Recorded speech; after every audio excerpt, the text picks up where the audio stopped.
Hey, brothers, this is Qesankh Keperu here with a quick message for you. And that message is get your passports.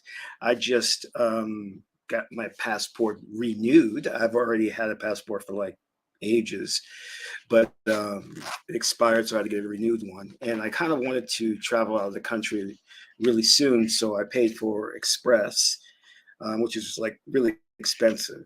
If you don't have to pay for Express, I recommend you don't. So I got my passport. It's all groovy. Um, the first time I went out of the country was in 1996. I went to France, loved it. Now, a lot of brothers are going out of the country to meet women and to hook up.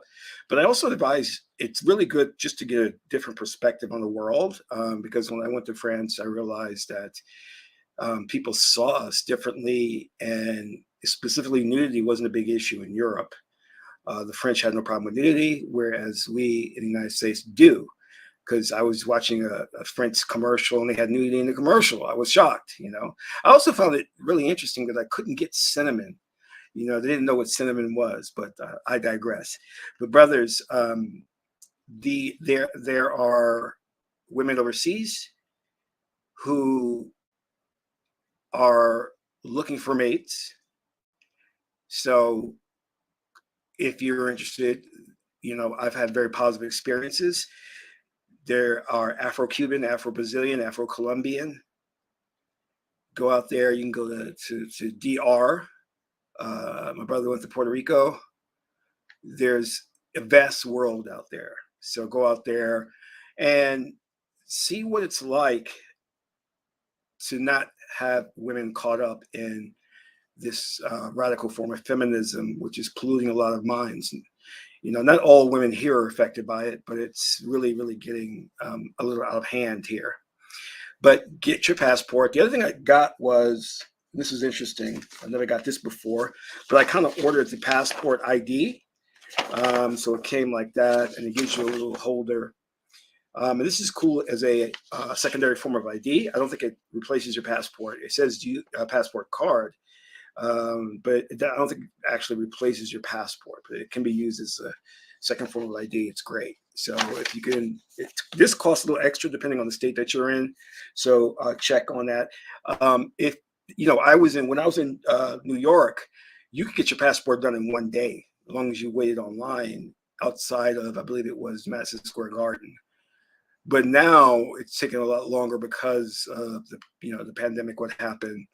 So if you're going to plan your trip, then get your passport and plan well ahead, at least 2 or 3 months ahead, because it may take some time for them to process it. And I got mine through a company called, I forgot the name of the company. Anyway, I wouldn't recommend them because they're very expensive, but they work with FedEx to get your passport out and to FedEx it back to you as quickly as possible. It took longer than I expected. I wasn't happy about that, but at least I got it and the passport card. So I was very happy about that. And another thing, this is just minor. Make sure you're happy with your passport photo, because the woman who took my photo, she didn't know how to work the camera that well, and it came out really like dark, and it looked like a mug shot I took at some police station. I said, no, no, no, no. So I showed her how to do better lighting and all that. It came out really good. So that's just a little tidbit to know on the side. But going back to what I was saying before, you can select the country to where you want to go, and you just have to just know where you're going and know where to go and where not to go, because there's certain areas you don't want to go in.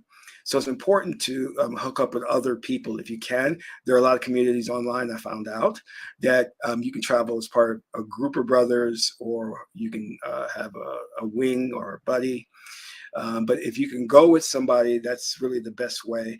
Also, the reason why I say give yourself 2 or 3 months plan ahead is because you want to learn the language. I started practicing Spanish, and before I went to France, I started practicing French. I bought a whole French course. So if you can do that and speak the language, I mean, I know there's Google Translate, but that's not the best way to get around, and definitely not the best way to court a woman or a man if you are a woman going overseas. So try to like give yourself time to learn some of the languages and learn the basics, because I got over there and because I'm vegan, I couldn't order anything. I didn't know how to order anything. Lucky I was with a guy who knew the language and he could order for me. And I didn't know that they put horse's meat in a lot of things. And I was like, ooh, I don't eat that. And so it made me uncomfortable, and I couldn't really order food um, when he wasn't with me. And their customs, some countries are very relaxed in terms of their customs. They're not in a hurry like a New York minute. They're more relaxed. Unlike the women, for example, in Colombia, they're not in a hurry. If you tell a woman to meet you at 7, she's not in a hurry to get there at 7. So she may get there at 7:30 or 8. That's just the culture. It's not disrespectful to you. That's just how they are. You know what I mean? And the women really take care of their bodies out there, which I learned. They're very much in good physical shape, especially the women in Brazil. It's like wow. Carnival for Brazil, if you're interested in doing that, happens in February. And if you go in February, understand that February is the summertime for Brazil, whereas over here it's the wintertime. So it's the exact opposite. So just keep that in mind. So like when you get there, you're not going in winter's time because that would not be the best time. Um, if you have a job that allows you to work remotely, that is great. You can work from any one of those countries as long as they have a good internet connection. And some little hints that, um, if you're into this, there's some brothers I know that actually bought land in Africa. It was in, what was it? I think it was, they bought land, Nigeria. It was in Nigeria. They bought like a really large house, land and a swimming pool, and it was not expensive at all. It's because they want foreigners to come out there. They want you to set up businesses. So that's something for you to think about. So if you have a business, you can think about relocating, or if you want to start a business, um, those countries will be happy to help you to start businesses out there. All right, so get your passport, plan ahead, and you should have a great time. Just remember, if you can, to go with a friend. It's better if you're going with someone, especially if they know the language. All right, this is Qesankh. Take care.